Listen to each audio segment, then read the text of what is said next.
Welcome to The Last Breakfast. Please enjoy the video. You start by verifying prerequisites. Check the OS build and the app version because mismatches often break floating windows. Next, open settings and enable the floating or multi-window option.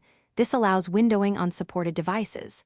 Then grant overlay, draw over app, and picture-in-picture permissions for the app. Once done, restart the app so permission flags apply.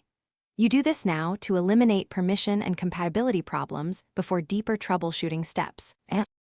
Now you inspect conflicts that block floating behavior. Force stop the app, clear its cache, and reboot to ensure a clean state. Corrupted cache can prevent windowing. Next, temporarily disable other overlay apps, battery savers, and aggressive accessibility services because they intercept window permissions. Then open developer options, enable freeform windows, or adjust minimum width and activity launch flags if available. Once done, relaunch the app and attempt to open a floating window to confirm whether conflicts were the issue. Finish by resolving residual app or system faults.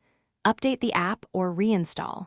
If a recent update broke floating windows, roll back to the previous version where possible. Test the feature on a different user profile or device to determine whether the problem is system-wide or app-specific. If it still fails, boot into safe mode, and if the issue disappears, remove third-party apps until you find the culprit. One key troubleshooting tip: collect logs or use the system. Thanks for watching. If this was helpful, leave a like and consider subscribing. See you next time.